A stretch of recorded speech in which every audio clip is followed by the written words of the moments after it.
Assalamualaikum Pak Ustaz. Kalau tadi Pak Ustaz saya belum. Udah Pak. Apaan?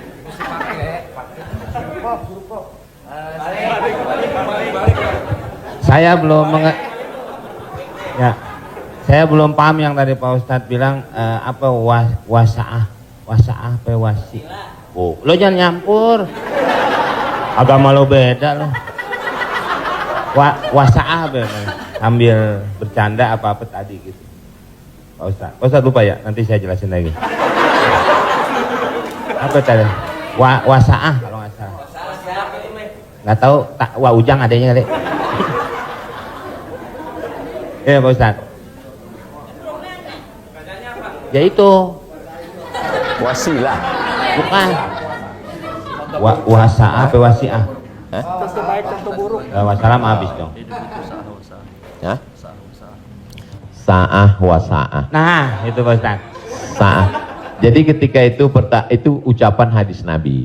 Ada seorang sahabat, dia datang menemui Nabi. Kenapa ketika kami duduk bersamamu ya Rasulullah di dalam Masjid Nabawi, di majelis ilmu, kami merasa dekat dengan Allah. Kami merasa takut kepada Allah. Tapi ketika kami pulang ke rumah, ketemu dengan anak istri bersenda gurau, kok rasanya beda.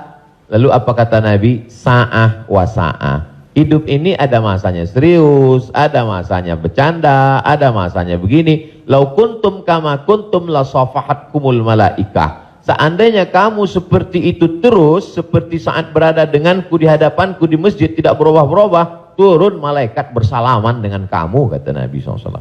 Jadi sahabat itu pun mengalami seperti yang kita alami dan kekhawatiran seperti kekhawatiran kita. Ketika kita duduk dengan Habib, dengan Ustadz di masjid, dengan Kiai, dengan Tuan Guru, terasa begitu full iman. Tapi begitu pulang ke rumah, kok begitu ya? Rasa yang kita rasakan sekarang dirasakan juga sahabat Nabi dulu dan mereka tanya, kata Nabi nggak salah. Karena hidup ini ada sa'ah wa sa'ah. Sa'ah artinya bahasa Indonesianya saat. Semua ada saatnya, semua ada masanya. Selama tidak kita katakan, kamu kok mabuk kemarin? Semua ada saatnya. Ada saatnya mabuk, ada Allah. Terima kasih Pak Ustadz. Paham ya? Enggak, ya, paham dong.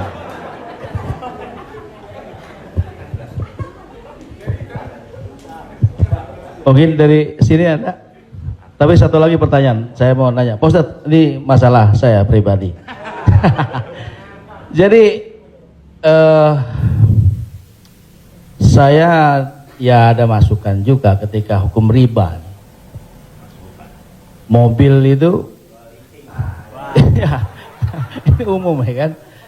Jadi mobil kita jual, kemudian kita coba berusaha cash. Saya untuk menghilangi kredit. Nah saya mau tanya, ini juga amanat dari keluarga saya, dipastikan lagi. Boleh nggak, Kiai, kita kredit mobil? Padahal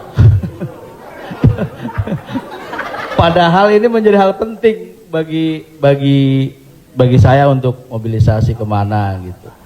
Saya punya anak kan tadi baru kelar UIN. Jadi ini saya lagi diceramai gitu. Papa sudah lah Pak, jual Pak. Kita nggak usah dibeli, lillahi ta'ala aja. Ya saya bilang ini lillahi ta'ala, agak-agak susah nak, saya bilang gitu. Tapi ini real, saya jual, saya mencoba untuk beli cash, nungguin cash lama. Jadi jangan suka buka aib orang, Mbak.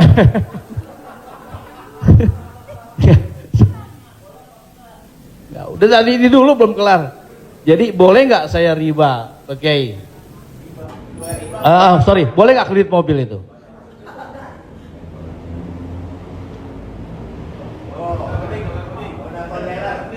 Alhamdulillah CRV jadi baru gue. Buka Google, ada tulisan saya di situ.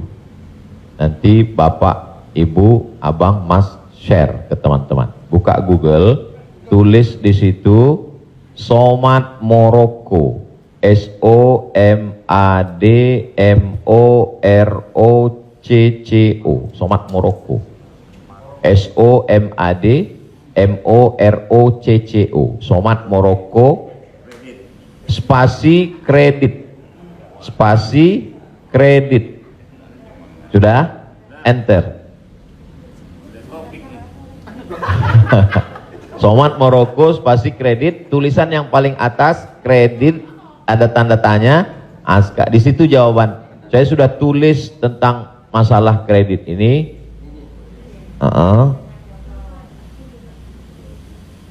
Di situ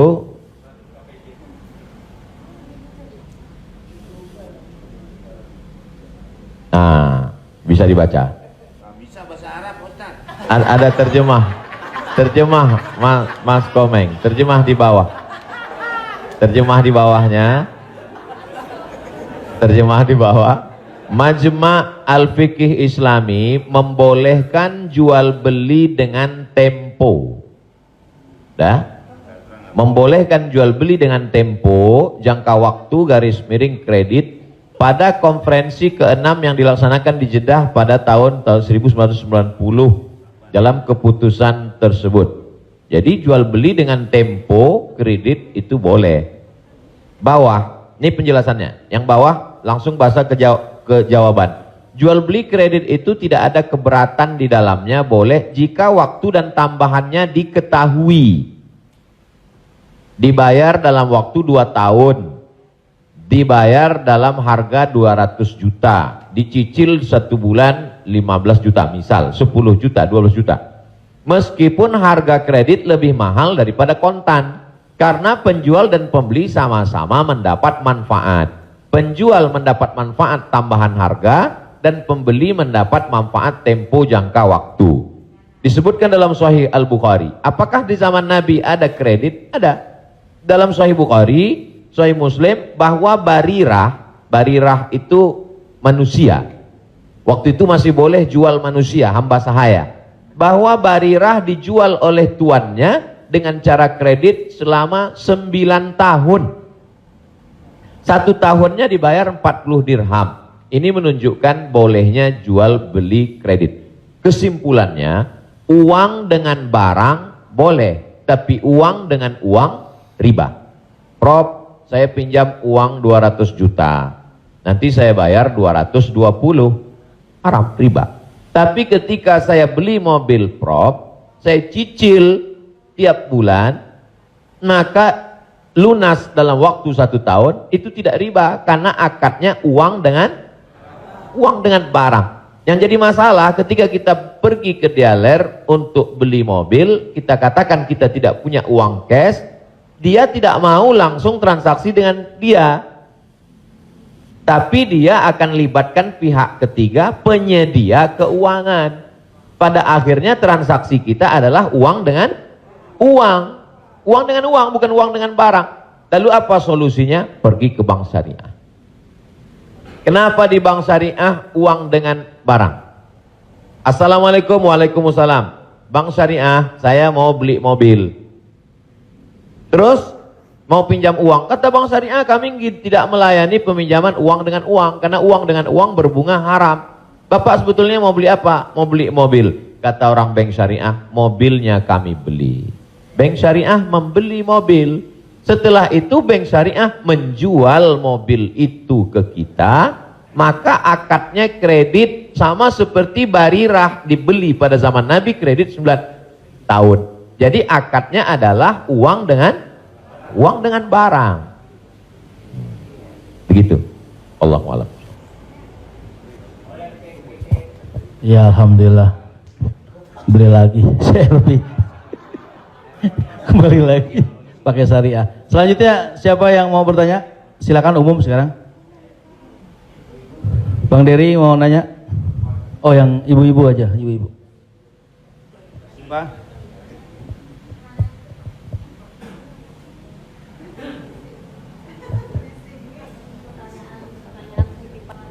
Jadi Ustadz, mohon maaf Ustadz, tadi di garis bawahin lagi. Jadi artinya leasingnya yang nggak boleh ya Ustadz. Misalnya kita beli kepada dealer mobil, kita bercicil kepada yang punya dealernya boleh. Tapi kalau kita minta dari kayak sekarang banyak perusahaan-perusahaan leasing itu yang tidak boleh. Maksudnya itu Ustaz.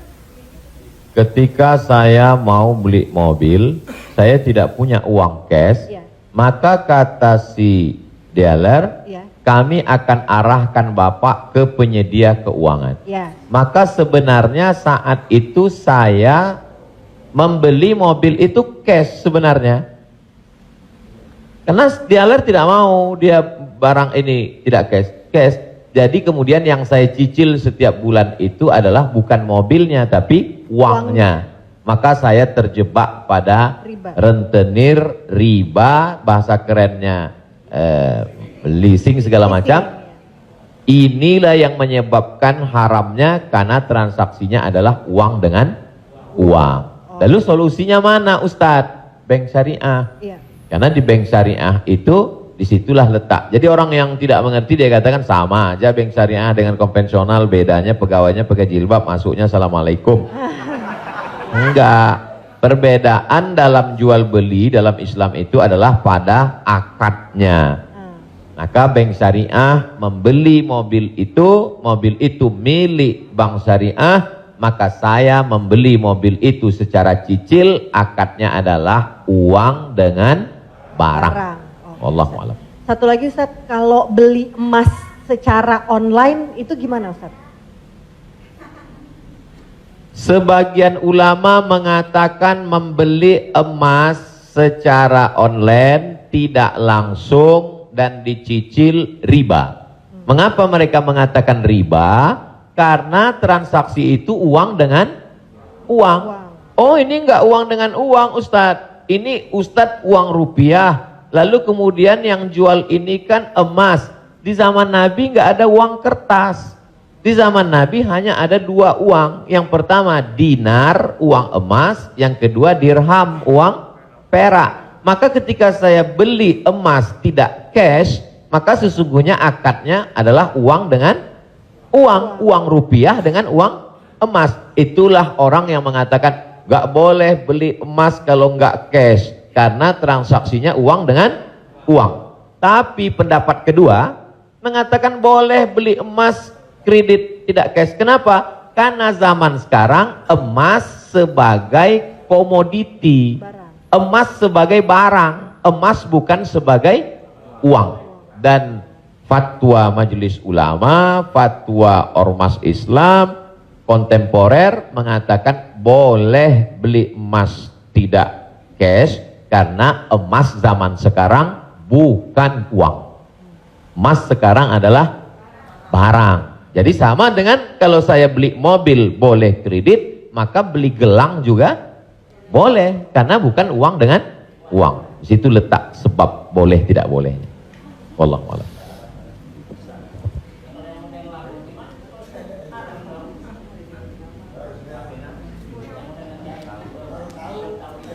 Yang sudah banyak-banyak taubat nasuha, sholat sunat, istighfar.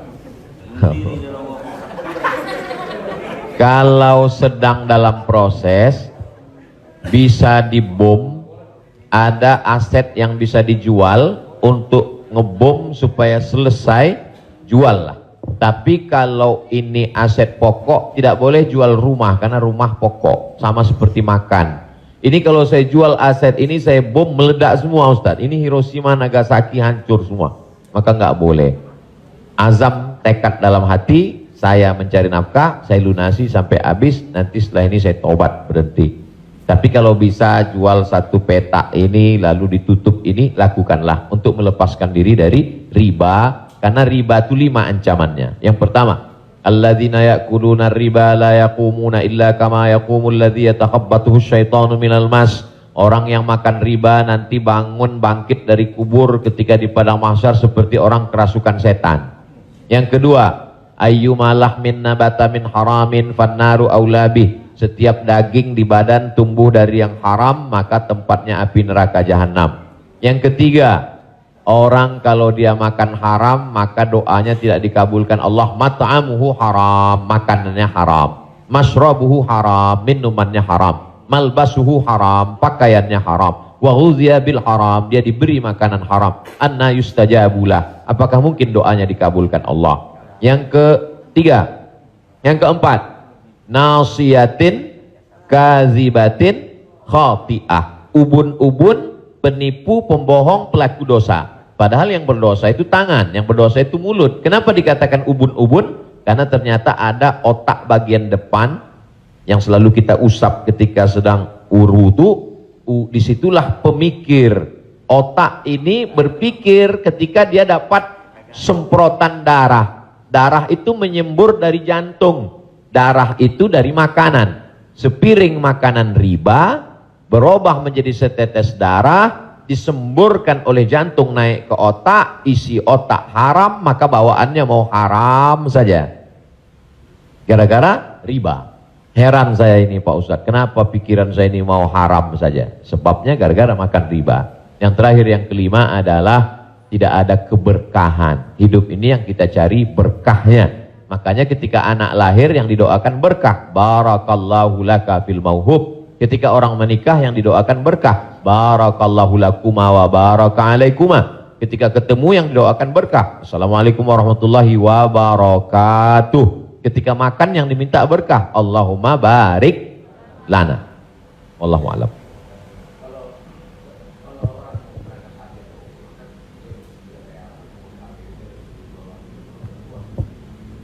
Transaksi uang dengan uang boleh dengan syarat yadan biadin, langsung cash. Maka ketika sampai di Makkah, saya keluarkan uang rupiah, saya katakan saya mau beli rial, langsung cash, boleh. Begitu juga membeli dolar. Saya sampai ke Maroko, saya beli dirham. Maka pemerintah Saudi Arabia tidak akan bisa mengizinkan buka money changer, uang, pertukaran uang ini kalau tidak ada fatwa dari ulama. Mereka amat sangat ketat. Jadi boleh tukar ini selama dia langsung dan cash di tempat itu, langsung jadi. Wallahu a'lam.